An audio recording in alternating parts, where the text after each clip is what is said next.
तो फिलॉसफी से पहला इंट्रोडक्शन कब हुआ? एक बच्चे ने कहा कि मेरे पास पैसा हो कि मैं 2.5 किलो अरहर की दाल खरीद सकूं। मुशायरे और बड़ी बड़ी किताबें और गंगा जमनी तहजीब, ये कभी इस बात को रियलाइज नहीं करती कि लखनऊ शहर किसका है। जिस पर कई लोगों को आपत्ति होती है वो पेपर ये था कि अम्बेडकर को बुद्धिस्ट नहीं कहा जा सकता, लेकिन ये है कि किसी को अपने पसंद का साथी मिले, आपको नहीं उसको मिला है? उसको उसकी जिंदगी को तबाह नहीं करना चाहिए ये सवाल पूछ के। गर हो सके तो अब कोई शम्मा जलाइए, इस दौरे सियासत का अंधेरा मिटाइए। नमस्कार, मैं हूं द्वारिका और आप देख रहे हैं काव्योम।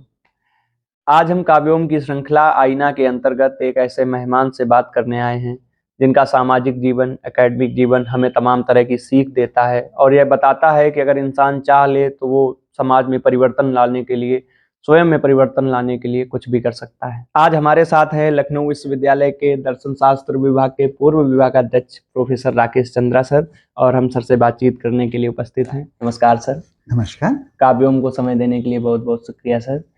आपसे बातचीत का सिलसिला शुरू करूं उससे पहले शायद जो मेरे दर्शक हैं वो ये जानना चाहें कि एक प्रोफेसर से पहले का जो जीवन आपका था, स्कूली दिनों का या बचपन, वो किन परिस्थितियों में गुजरा और आपने किस तरह का बचपन जिया?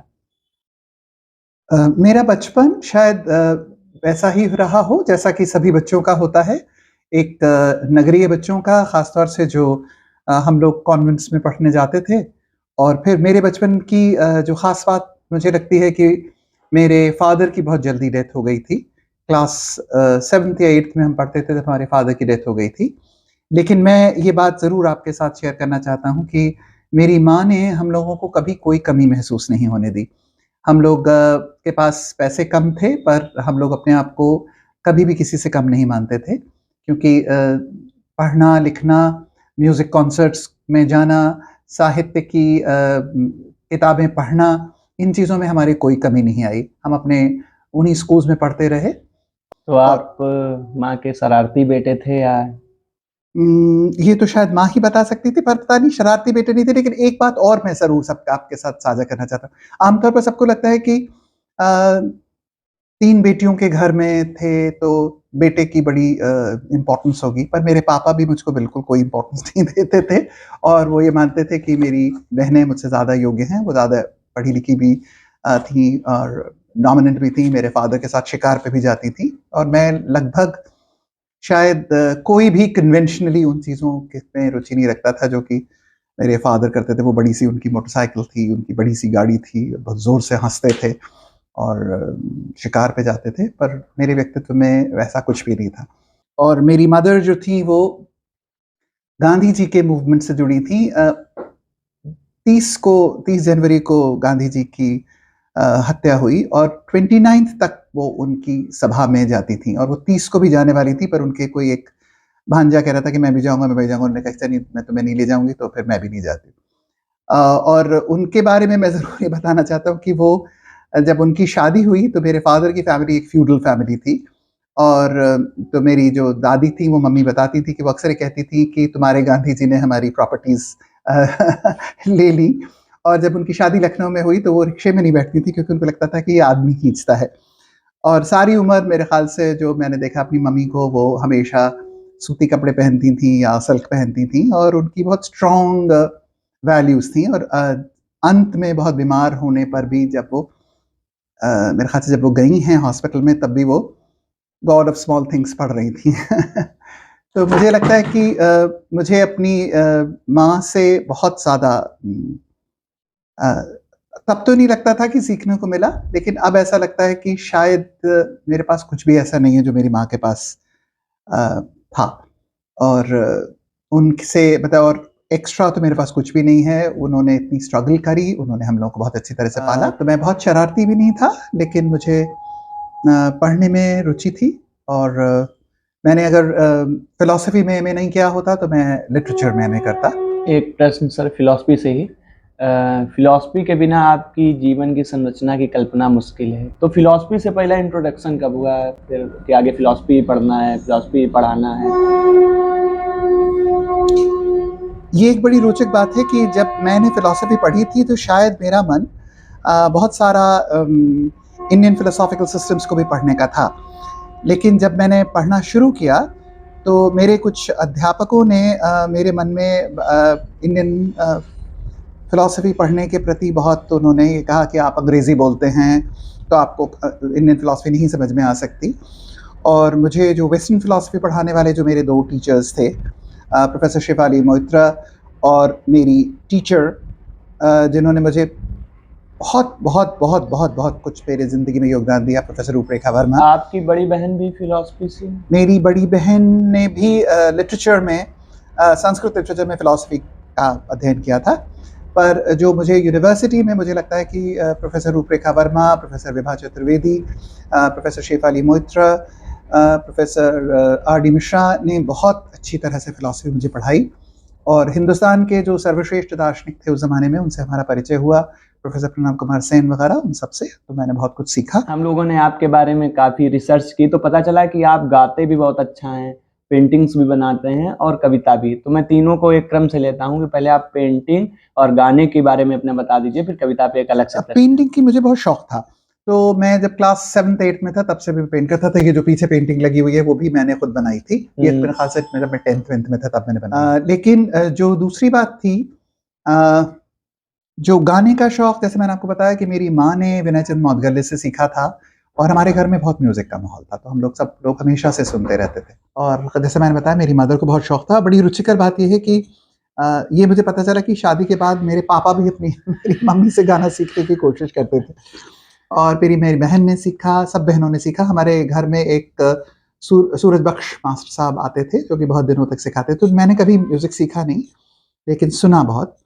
तो मुझे बहुत रुचि थी। पेंटिंग भी मैंने सीखी नहीं, मुझे इस बात का गिला रहेगा, अफ़सोस भी रहेगा कि मैंने सीखी नहीं, बट आई एन्जॉयड पेंटिंग। अभी भी बनाते हैं सर? अभी भी अब यूनिवर्सिटीज़ में बैठ के तुम लोगों के पोस्टर्स बनाते हैं। कविता के बारे में मैं एक बड़ी रोचक बात बताता हूँ। मैं जब मेरे ख़्याल से 6 साल का था तब से मैं बहुत कविता लिखता था और बहुत ही गंभीर विषयों पर और बहुत ही गंदी राइटिंग में कविताएँ लिखता था। लेकिन जब मैंने फ़िलॉसफ़ी पढ़नी शुरू की तो मुझे लगा कि कविता हमको हमारे सत्य के अन्वेषण से और समाज की कार्य करने की ऊर्जा से दूर ले जाती है।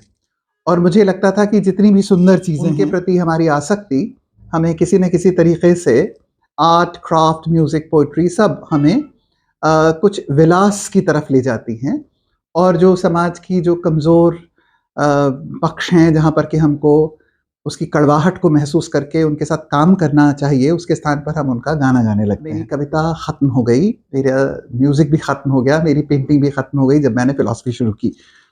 और बहुत दिन बाद फिर से ये दस्तक फिर से हुई कि नहीं, इनमें कोई विरोध नहीं है। ऐसा हो सकता है कि आप समाज में काम भी करते रहें और आपके हृदय का संगीत न मरे। समाज के काम और समाज की कड़वाहट पे आपने बात की सर।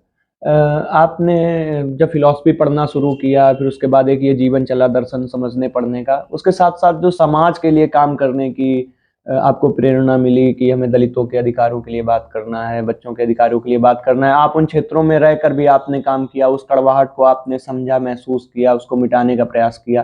तो ये इसकी शुरुआत कहाँ से होती है कि एक दर्शन शास्त्री के साथ-साथ समाज सुधारक वाला जो आपका रूप है? मुझे लगता है कि मैं बिल्कुल अपने आप को समाज सुधारक नहीं मानता और ना ही मैं अपने आप को एक सामाजिक कार्यकर्ता मानता हूँ। मैं अपने आप को समाज का एक हिस्सा मानता हूँ और ये मानता हूँ कि जैसे समाज के सभी लोग हैं, मैं बिल्कुल एक साधारण समाज का सदस्य हूँ और जैसा हर एक समाज के सदस्य प्रभावित होता है, वैसे ही मैं भी प्रभावित हुआ। और जैसे मैंने आपको बताया कि हम लोग कॉन्वेंट में पढ़े हुए एक तरह के थोड़े भोले से बच्चे थे और हमको लगता था कि जाति व्यवस्था है, ये सब तो अब ख़त्म हो चुकी है और हम सब लोग बहुत अच्छे बन चुके हैं और हम लोग बहुत प्यार मोहब्बत से रहते भी थे यहाँ पे, हिंदू मुसलमान सब लोग हमेशा से। पर सहसा जब 92 के आसपास जब ये बाबरी मस्जिद के ध्वंस की बात हुई, उस समय लखनऊ शहर में भी हमने देखा कि बहुत सारे लोगों की आँखों में खून उतर आया। लोग बाग जो एक दूसरे के साथ स्नेह से रहते थे, वो भी एक दूसरे के बारे में ऐसी बातें कहने लगे जो कि हमने कभी सोची भी नहीं थी। तब हमको लगा कि हम लोगों को कुछ काम करना चाहिए। उस समय हमारे के कुछ गुरुजन बहुत अच्छे जो श्रेष्ठ प्रभावी लोग थे, उन लोगों ने कुछ का प्रयास करे और हमने उनके साथ-साथ पीछे-पीछे चले, जिनमें मेरी प्रोफेसर रूपरेखा वर्मा जी थी, प्रोफेसर आर.एस. माथुर साहब थे। उस वक्त पढ़ा भी रहे होंगे। बिल्कुल शुरू ही था, तो हम साथ में जाते थे। पर मुझे थोड़ी देर भी ये एहसास हुआ कि वो एक मंडली थी जो कि अच्छी-अच्छी बातें कहती थी और वो अपने आप में ही वो बात खत्म हो जाती थी। और फिर मुझे ये लगा कि मैं इससे थक गया हूँ, तो फिर मैंने ये सोचा कि मैं और क्यों हमारी बात लोग नहीं सुन रहे हैं? अखबार में तो रोज़ फ़ोटो निकलती थी, लेकिन समाज में फिर वैसी की हिंसा हो जाती है। तो मैंने सोचा कि नहीं, हमको कुछ समाज में अगर हम काम नहीं करेंगे, तो समाज के लोग हमारी बात क्यों सुनेंगे?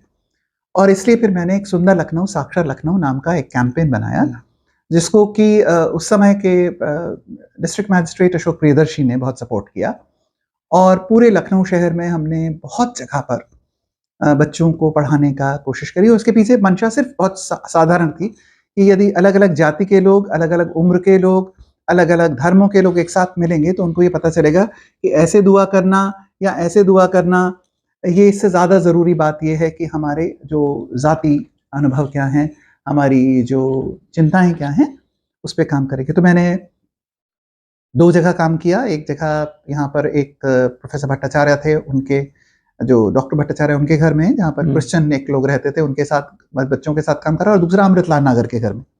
और वहाँ पर जो बस्ती के बच्चे थे, जो मज़दूर बच्चे थे, जो कोई पान पराग बेचते थे, कोई जना पतंग का मांझा बनाता था, कोई जना लॉटरी के टिकट बेचता था, कोई जना कब्रें खोदता था, कोई जना शीशे के पीछे पॉलिश करता था। इन सब बच्चों के साथ मैंने काम करना शुरू किया। और मैं आपको बात बताऊँ जो मुझे अभी तक कचोटती है, और हर बार जब मैं कहता हूँ तो मुझे लगता है कि मैं क्या कर सकता हूँ। छोटे-छोटे बच्चे, सब लोग कहते हैं कि बच्चों के बीच में काम करने गए, बच्चों ने कहा कि मैं प्रेज़िडेंट बनूँगा, मैं टीचर बनूँगा, मैं डॉक्टर बनूँगा, इंजीनियर बनूँगा। उन बच्चों में से एक बच्चे ने कहा कि मेरे पास इतना पैसा हो कि मैं 2.5 किलो अरहर की दाल खरीद सकूँ। एक बच्चे ने कहा कि मेरे पास इतना पैसा हो कि जो आधी जली हुई लाशें होती हैं, उनके लिए मैं और लकड़ी खरीद के दे सकूँ। मुझे लगा कि 12 साल के, 15 साल के बच्चों ने क्या देखा होगा। हम लोग इतने बड़े बच्चों को अभी भी गोदी में रखकर पिक्चर हॉल से वापस लाते हैं। और फिर मुझे ये लगा कि ये जो बड़े-बड़े फेस्टिवल्स होते हैं, कि ये लखनऊ फेस्टिवल हो रहा है और लखनऊ महोत्सव हो रहा है और तवाइफ हैं और गजरे और मुशायरे और बड़ी-बड़ी किताबें और गंगा जमनी तहज़ीब, ये कभी इस बात को रियलाइज़ नहीं करती कि ये लखनऊ शहर किसका है। जो पतंग बनाने वाले बच्चे हैं, जो मांझे बजाने वाले बच्चे हैं, उनसे जब मैं तस्वीरें बनाने को कहता था, तो मैंने कहा था मुझे उम्मीद थी कि वो लोग इमामबाड़ा बनाएँगे।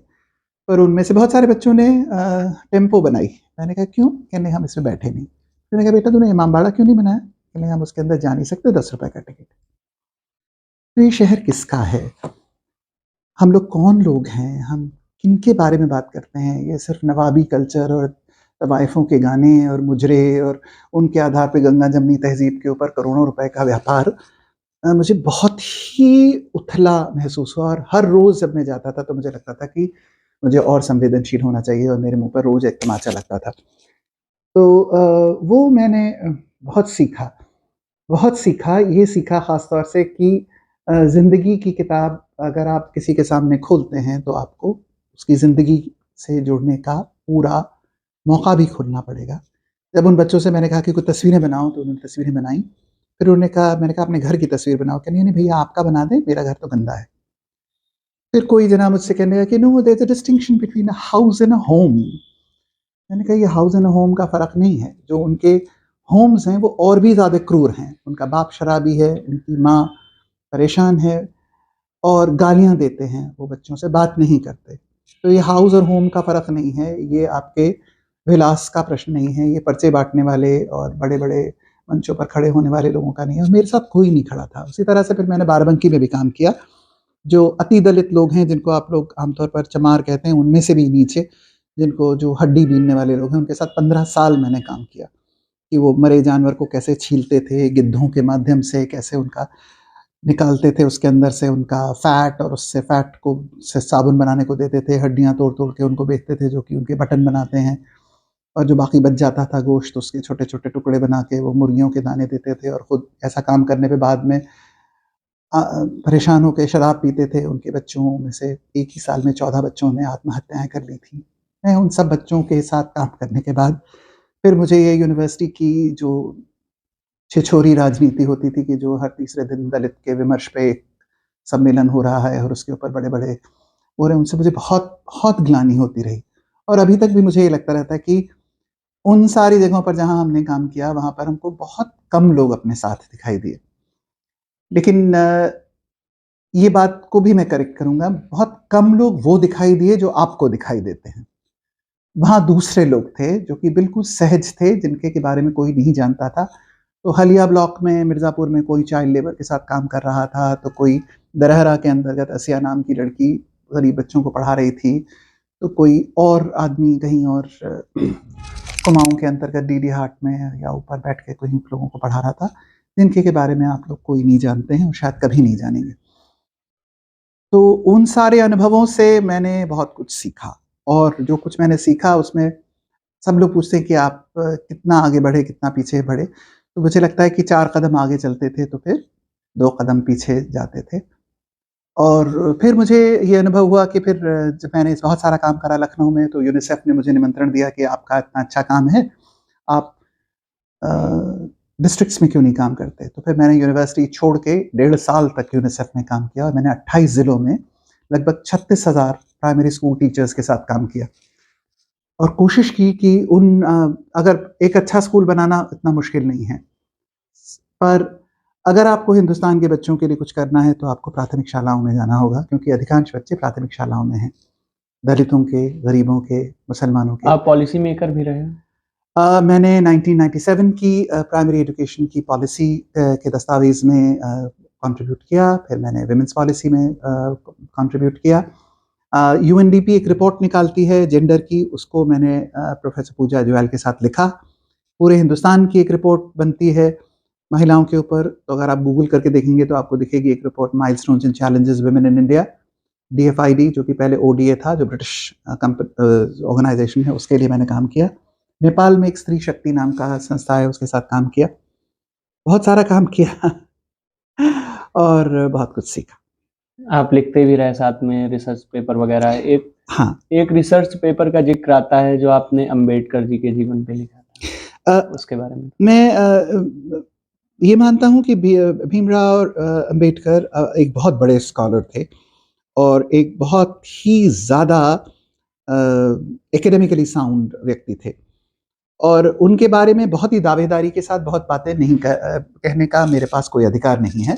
लेकिन मैंने अभी तक अ, जो 2-3 पेपर्स अंबेडकर पे लिखे, उनमें से एक पेपर जिस पर कई लोगों को आपत्ति होती है, वो पेपर ये था कि अंबेडकर को बुद्धिस्ट नहीं कहा जा सकता, क्योंकि बुद्ध वचन में प्रतीत्य समुत्पाद बहुत इम्पोर्टेंट है, जिसको कि उन्होंने नहीं माना था। और क्योंकि वो बुद्धिमान थे, इसीलिए उन्होंने नहीं माना था, क्योंकि प्रतीत्य समुत्पाद या कर्म चक्र का सिद्धांत किसी न किसी तरीके से पूर्व जन्म को मान लेता है और पूर्व जन्म के माध्यम से वर्तमान जाति व्यवस्था को पोषण मिलने की गुंजाइश है। इस वजह से उन्होंने उसको नहीं माना था। इस बात पर बहुत सारे लोग जो बिल्कुल अंबेडकर को बिना पढ़े ही उनकी प्रशंसा करने लगते हैं, उन लोगों को कुछ आपत्ति भी हुई थी। पर अंबेडकर ने बहुत क्लियरली ये कहा था कि मेरा न महायान है, न हीनयान है, ये नवयान है, जो कि अपने आप में एक नया इंटरप्रिटेशन था जो उन्होंने दिया। उसके अलावा मुझे लगता है कि अंबेडकर का एक और जो वर्जन जिस पे मैंने कुछ थोड़ा-सा काम किया था, वो था कि उनका जो स्वराज का आइडिया था, वो स्वराज का आइडिया अपने आप में किस तरह से एक बहुत ही अ, जो जहाँ उन्होंने पढ़ा था कोलंबिया में, वहाँ पे उनके टीचर थे जॉन ड्यूई, उन सब से बहुत हद तक प्रेरित था और वो एक बहुत ही मानव अधिकार के समर्थक व्यक्ति थे। और इस कारण मैं ये मानता हूँ कि अंबेडकर और गांधी को एक मेरी मित्र हैं, उन्होंने बहुत अच्छी तरीके से उन्होंने दोनों के बारे में लिखा है, writing about two good man, 2 श्रेष्ठ व्यक्तियों के बारे में। तो वो 2 गुड मैन थे। नाम लेने से बच रहे हैं। हाँ, उनको खामखा एक दूसरे के विरोध में खड़ा करना मुझे उपयोगी नहीं लगता। गांधी उच्च वर्ग के लोगों को, उच्च जाति के लोगों को हृदय परिवर्तन, संवेदनशीलता के प्रति अधिक प्रेरित कर रहे थे। अंबेडकर दलित लोगों को प्रेरित कर रहे थे कि वो अध्ययन करें, संगठित हों और आंदोलन करें। तो दोनों ही वास्तव में समाज में बदलाव चाह रहे थे और दोनों की जीवन दृष्टियाँ अपने-अपने अनुभवों से थी, जी थी, तो दोनों का महत्व बहुत ज़्यादा है। मैं किसी भी दृष्टि से एक को दूसरे से कम नहीं मानता, और मुझे लगता है कि इनके बीच के विवाद को भी केवल अपनी व्यक्तिगत स्वार्थ के लिए भुनाना उपयुक्त नहीं होगा। राष्ट्र के अंतर्गत बहुत सारे लोगों की आवश्यकता होती है दिशा देने के लिए, और ये दोनों ही ने हमारे लिए बहुत कुछ किया। आपका जीवन समाज से भी जुड़ा रहा और उतना ही दर्शन से भी जुड़ा रहा। दर्शन जहाँ विचार प्रधान है, लेकिन आप जीवन में कर्म प्रधान रहे, तो दोनों में समायोजन बिठाने में कभी कोई समस्या आई या सब होता चला गया? मेरे बहुत सारे साथी इस बात पर, खासतौर से मेरा जो फेमिनिस्ट एजेंडा है महिलाओं के साथ काम करने का, क्योंकि मैंने बरसों तक विमेन स्टडीज इंस्टीट्यूट का मैं डायरेक्टर भी रहा, उसके अलावा बहुत जगह पर जो सेल्फ एम्प्लॉयड वुमेन एसोसिएशन है उसमें बहुत सारी महिलाएं, जिनमें अधिकांश मुसलमान महिलाएं हैं, उनके साथ काम करने का, महिला अधिकारों के साथ काम करने का बहुत अच्छा मौका मिला बहुत सारे लोगों के साथ। तो कई लोगों को लगता है कि आप एक सैद्धांतिक वैचारिक काम के साथ ये कैसे कर सकते हैं। तो मुझे ये लगता है कि एक व्यक्ति के अंतर्गत बहुत सारी चीज़ें होती हैं। मेरा जो भी ये काम सामाजिक सरोकार का था, ये दार्शनिक काम नहीं है, लेकिन ये दार्शनिक दृष्टि से प्रेरित ज़रूर है। और मेरी दार्शनिक दृष्टि अपने आप में प्रजातांत्रिक मूल्यों के अध्ययन पर और उनके समर्थन पर और उनके समर्थन करने वाले लोगों के अध्ययन से भी जुड़ी रही। हालांकि मेरा मेन टॉपिक रिसर्च का बहुत ही टेक्निकल फिलॉसफी ऑफ लैंग्वेज है। तो मुझे लगता है कि सामाजिक सरोकारों के साथ हम जुड़े रहे, और मुझे बहुत सारे लोगों से इसमें बहुत साथ मिला, और मैं मानता हूँ कि व्यक्ति कर्म प्रधान हुए, खासतौर से फेमिनिस्ट अगर आप हैं, तो आप केवल सैद्धांतिक फेमिनिस्ट नहीं हो सकते, क्योंकि फेमिनिस्ट होने का मतलब ही है कि आप एक्टिविस्ट हों। आप अधिकारों की बात हमेशा करते हैं, चाहे वो महिलाओं के अधिकार हों, दलितों के अधिकार हों या बाकी लोगों के अधिकार। तो इसके लिए आपने काम भी बराबर किया। तो इन अधिकारों को लोगों को जानना कितना ज़रूरी है? इसे किस तरह से एक दर्शन शास्त्री देखता है कि समाज कितना बदल जाएगा अगर वो अपने अधिकारों के प्रति सजग हो जाए? मुझे ये लगता है कि ये एक पूरी भाषा बदल गई। पहले ये होता था कि हमें कल्याण करना चाहिए, गरीबों का भी कल्याण करना चाहिए, महिलाओं का भी करना चाहिए, बच्चों का भी करना चाहिए, उनके प्रति दया करनी चाहिए। पर अधिकार की भाषा अपने आप में ये बताती है कि मानवीय गरिमा व्यक्तियों की अस्तित्व का एक बड़ा हिस्सा है, और मैं अपने आप बज़ाते इंसान गरिमा का पात्र हूँ। तो जो बेसिक ह्यूमन राइट्स हैं, right to food, right to shelter और राइट टू ह्यूमन डिग्निटी, ये हमारा बुनियादी बज़ाते इंसान, तो मेरी कैसी भी शक्ल हो, आप लोग मुझसे ज़्यादा जवान हैं, आप लोग मुझसे ज़्यादा खूबसूरत हैं, आप लोग मुझसे ज़्यादा तेजस्वी हैं, आप मुझसे ज़्यादा रचनात्मक हैं, लेकिन फिर भी अपनी इस तमाम कमियों के बावजूद बज़ाते इंसान मुझे उतना ही सम्मान मिलना चाहिए जितना कि आपको मिलता है। ये जो बात है, ये अपने आप में खासतौर से 17वीं शताब्दी के बाद तमाम दुनिया में कायम हुई, और मुझे लगता है कि हम लोगों को भी ये देखना चाहिए कि हम किसी के लिए अगर कुछ कर रहे हैं तो हम कोई दया नहीं कर रहे हैं, ये उनका हक है बज़ाते इंसान। तो चाहे औरतें हों, चाहे बच्चे हों, चाहे दलित हों, चाहे कोई भी हो, हर व्यक्ति का ये बुनियादी हक है, और राज्य को इसका व्यवस्था करनी चाहिए, खासतौर से हिंदुस्तान जैसे कल्याणकारी राज्य को।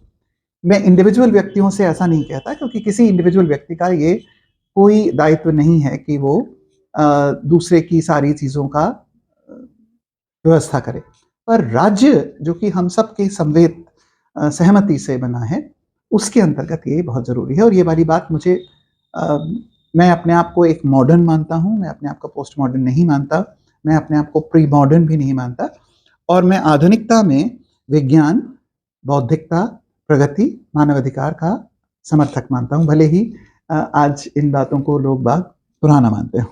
जी, थोड़ा-सा निजी जीवन की ओर लौटते हैं। हालाँकि 2-3 प्रश्नों के बाद हम इस बातचीत का अंत करेंगे। जहाँ पर अब हम आज की युवा पीढ़ी हो या लोग हों, वो चाहते हैं कि हर कदम पे उनका साथ देने वाला कोई हो, एक साथी हो उनके पास। लेकिन आपने अपने जीवन में अकेले चलना चुना, तो किस तरह की मुश्किलात आई या सब हो ही गया? नहीं, अगर अकेले से मतलब ये है कि आपने शादी क्यों नहीं करी, तो ये बात जी, तो वही ठीक है। बस। लेकिन सच बात ये है कि मुझे अपने हर काम में बहुत साथी मिले। जब मैं यूनिवर्सिटी में काम कर रहा था, तो बहुत सारे काम जैसे हमने अपनी टीचर के साथ करे, जो प्रोफेसर रूपरेखा वर्मा थी। बहुत सारे काम मैंने जो करे एजुकेशन के क्षेत्र में, वो मेरी एक मित्र थी डॉक्टर उर्वशी साहनी, उनके साथ करे बहुत सारे काम। बहुत सारे काम मैंने यूनिवर्सिटी में अपनी मित्र प्रोफेसर निशी पांडे के साथ करे। बहुत सारे काम मैंने जो मुसलमान औरतों के साथ करे, वो मैंने रूना बनर्जी के साथ किए। बहुत सारे काम मैंने जो दलितों के साथ काम करे, उनके में मेरे साथ सहबा हुसैन रहीं। तो हर जगह बहुत सारी तेजस्वी महिलाएं, प्रखर व्यक्ति बड़े, उन लोगों का मेरे मेरे साथ साथ रहा बहुत घना। सब लोगों को लगता है कि आप शादी के विरुद्ध हैं, या तो मैं बिल्कुल विरुद्ध नहीं हूँ। मुझे लगता है कि मुझे जितना सुख मिला अपने जीवन में और जितनी सिक्योरिटी मिली, वो इसी वजह से मिली क्योंकि मेरे माँ बाप ने शादी कर ली थी और आसपास के बहुत सारे लोग। तो मुझे उस पर कोई विरोध नहीं है, लेकिन ये है कि किसी को अपने पसंद का साथी मिले और जिसके साथ वो रहना चाहे, तो ये उसकी किस्मत है। और जिसको ना मिले, आपको नहीं उसको मिला है उसको उसकी जिंदगी को तबाह नहीं करना चाहिए, ये सवाल पूछ के। तो मतलब आपको मिला या नहीं मिला कभी? मतलब आप इतने संवेदनशील रहे हैं हृदय से, कभी किसी से प्यार नहीं हुआ या किसी को आपसे नहीं हुआ? बहुत लोगों से मुझे प्यार है और बहुत लोगों को मुझसे प्यार है। चलिए आगे बढ़ते हैं। ये एक सवाल है, इसमें दो चीजें जुड़ी हुई हैं। आपने इतना लंबा जीवन जिया काम करते हुए बराबर, एक काम जिसे करने के बाद बहुत संतुष्टि मिली हो कि हाँ मतलब मैं ये करना चाहता था और कर लिया, और एक कोई मलाल रह गया हो कि काश उस वक्त ये कर पाता तो ऐसा ना हो। मुझे एक काम में जिसमें मुझे लगता है कि मुझे थोड़ी संतुष्टि है, वो जैसे मैंने आपको बताया कि राज्य के साथ मिलकर और प्राथमिक शिक्षा के अंतर्गत परिवर्तन करने के जो प्रयास मैंने किए 28 जिलों में, और इतने सारे प्राथमिक टीचर्स के साथ काम करा, बस्तियों में काम करा, बच्चों के साथ काम करा और उनके टीचर्स के साथ काम करा, उसमें मुझे बहुत संतोष मिला। और उसके नतीजे से आगे चलकर भी बहुत सारे परिवर्तन हुए राज्य की शिक्षा नीति में भी, और बहुत सारे, इससे मुझे बहुत संतोष है। जिस बात का मुझे मलाल है, वो मेरी बिल्कुल व्यक्तिगत प्रॉब्लम है, और वो ये है कि मैं बहुत ही डिसिप्लिन्ड व्यक्ति नहीं हूँ कि सुबह इतने बजे उठी जाऊँ और इतने बजे ये काम करूँ और इतने पेपर्स लिख ही लूँ। मैंने बहुत पढ़ा है और बहुत काम करा है, पर मेरा डॉक्यूमेंटेशन और मेरे पब्लिकेशंस बहुत सीमित हैं। और मुझे लगता है कि इसके लिए कोई और रिस्पॉन्सिबल नहीं है। इस बात का मुझे अफ़सोस है, और मैं लेकिन ये मानता हूँ कि अभी भी देर नहीं हुई है। अभी मैं और डिसिप्लिन से और काम कर सकता हूँ। अच्छा सर, एक लास्ट प्रश्न और है। आपको विश्वविद्यालय में देखने वाले लोग जानते हैं कि मतलब आपकी जो ड्रेसिंग सेंस है वो बहुत अद्भुत है। आप कपड़े मतलब एकदम अद्भुत तरीके से पहनते हैं, तो ये कहाँ से आया? बचपन से ही था कि? नहीं, दिस इज़ वेरी इंटरेस्टिंग। मेरा एक फ्रेंड है जो अमेरिका में, आरुणि भटनागर, वो बहुत ही बड़ा वैज्ञानिक है, जिसको कि शायद कभी नोबेल प्राइज़ भी मिल जाए। वो भी कहने लगा कि why did you deliberately ethnicise your identity, कि तुमने अपनी वेशभूषा को इस तरह से स्थानीयता क्यों प्रदान करी। मुझे लगता है ये बड़ा कन्वीनियंट है, और इसलिए मैंने चुना कि मैं, और धीरे-धीरे करके मैंने ये कपड़े पहनने शुरू करे। और जब तक मैं यूनिवर्सिटी में आया था, तब तक मैं भी आप लोगों की तरह से टी-शर्ट और जीन्स में ही आता था, और तब भी लोगों को बहुत अजीब लगता था कि एक यूनिवर्सिटी का टीचर क्यों एक टी-शर्ट पहन के आ रहा है, और क्यों वो ऐसी पैंट पहन रहा है जो कि 3 जगह से जुड़ी हुई है, उसको क्या, मैं नाम भी भूल अब रहा एक हूँ। डैमेज आया है वो हाँ, कार्गो। हाँ, तो वो कार्गोज़ पहन के मैं जाया करता था। तो उस तरह से मुझे लगता था कि वो, लेकिन फिर मुझे लगा कि ये कुर्ते-पजामा और शॉल्स और पहनना मुझे मज़ेदार लगता था। और मुझे अभी भी ये लगता है कि मेरी पर्सनैलिटी से शायद लोगों के मन में से बहुत सारे रूपाकार टूटते हैं। कि एक तो अंग्रेज़ी बोलने वाले लोग ऐसे नहीं लग सकते। दूसरे कि ऐसे लोग अगर ऐसी वेशभूषा में हैं, तो वो केवल इंडियन फिलॉसफी के एक्सपर्ट ना हों। उसके अलावा आदमी भी रंग-बिरंगे कपड़े पहन सकते हैं। और बहुत सारे लोगों को, क्योंकि कई लोगों को ये लगता था कि आप इतनी मुश्किल अंग्रेज़ी क्यों बोलते हैं? फिर कई लोगों को लगता था आप इतनी मुश्किल हिंदी क्यों बोलते हैं? फिर लोगों को लगता था कि, so there were many things which happened.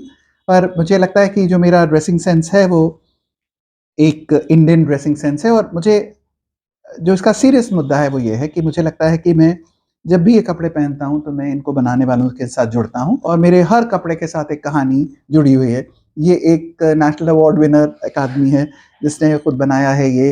ये भी एक भारतीय बेरोजगार महिला संघ वाले लोगों की बनाई हुई चीज़ है।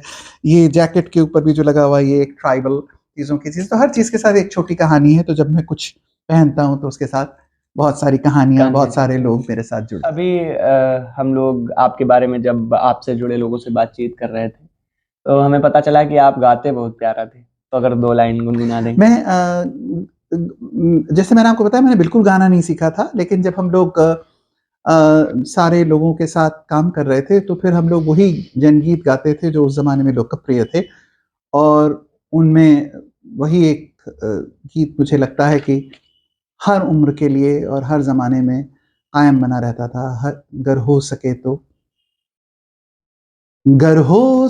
तो अब कोई शम्मा जलाइए, इस दौरे सियासत का अंधेरा मिटाइए। वाह! एक अंतिम प्रश्न सर, जो शायद काव्योम परिवार की पूरी तरफ से हम आपसे बड़ी सहजता से पूछ सकते हैं। जब काव्योम बन रहा था या चलना शुरू किया था काव्योम ने, आपने हर कदम पे काव्योम का मार्गदर्शन किया। हम धीरे-धीरे अपनी यात्रा करीब 2 वर्षों की ओर बढ़ रहे हैं आगे। कई सारी चीज़ें आपकी वजह से, आपके मार्गदर्शन में भी हमने की। तो आप एक जो काव्योम को देखते हुए आपको क्या लगता है कि आगे हमने जो पीछे किया है, आगे हम जो कर सकते हैं, या जो अभी कर रहे हैं, या जो काव्योम से जुड़े हुए लोग हैं, बस छोटा-सा 10-5 शब्दों में अगर इसको। मैंने जैसे आपसे पहले भी कहा था, मुझे आप सब लोगों को देख के हमेशा बहुत ज़्यादा दिल से खुशी होती है कि इतने सुंदर बच्चे, इतनी सुंदर भावना से, इतनी सद्वृत्ति से, इतनी सहजता से, इतनी निश्चलता से काम करते दिखाई देते हैं कि मुझे लगता है कि किसी को भी नाउम्मीद होने की ज़रूरत नहीं है। तो कभी-कभी जो बार-बार ये होता है कि सब लोग कहते हैं आजकल के सब बच्चे बहुत कम्युनल हो गए हैं, बहुत कास्टिस्ट हो गए हैं। तो मुझे लगता है कि नहीं, मैं अपने इन बच्चों को आपके सामने प्रस्तुत करता हूँ। इनमें सब बच्चे प्यार से गले लगा लो कविताएँ सुना रहे हैं, और जो मुझे ख़ास बात अच्छी लगी आप लोगों के बीच में, जो हम लोगों में पता नहीं कब बहुत ही पहले छूट चुकी है कि हम लोग एक-दूसरे को ना तो सुनते हैं और ना ध्यान से गुनते हैं, पर आप लोग एक-दूसरे की कविता सुनते भी हैं और एक-दूसरे की कविता गाते भी हैं। इससे ज़्यादा सुंदर बात कोई नहीं हो सकती। तो ये बहुत खूबसूरत बात है, और मुझे ये लगता है कि जब एक नाटक करने वाले लोगों ने मुझसे कहा कि आजकल का यूथ कुछ नहीं करता, तो मैंने कहा आप आइए, हम आपको अपने बच्चे मिलाते हैं। एक और जो यहाँ के बहुत बड़े कवि हैं जिनकी कि बहुत ही योग्य और अद्भुत बेटी है जो कि बहुत ही अद्भुत काम करती है, उनके साथ भी आप लोग जुड़े, और मुझे यकीन है कि सारे बड़े लोग आपसे मिलकर बहुत खुश होते हैं, और हम लोग भी बहुत खुश होते हैं कि हम लोग आपके साथ जुड़ने का हमें मौका मिला। बातचीत करने के लिए बहुत-बहुत धन्यवाद। तमाम तरह के खट्टे-मीठे अनुभवों से भरा रहा यह साक्षात्कार। सर का काफ़ी जीवन विसंगतियों भरा रहा और उसको जानना भी उतना ही अहम रहा हमारे और आपके लिए। शायद ये साक्षात्कार हमें कुछ सीख दे जाए, हमें कुछ करने की प्रेरणा दे जाए। इसी के साथ काव्योम आपसे फिर से मिलेगा किसी नए मेहमान के साथ, एक आईना लेकर, जिससे आप और हम उसे अच्छे से समझ सकें।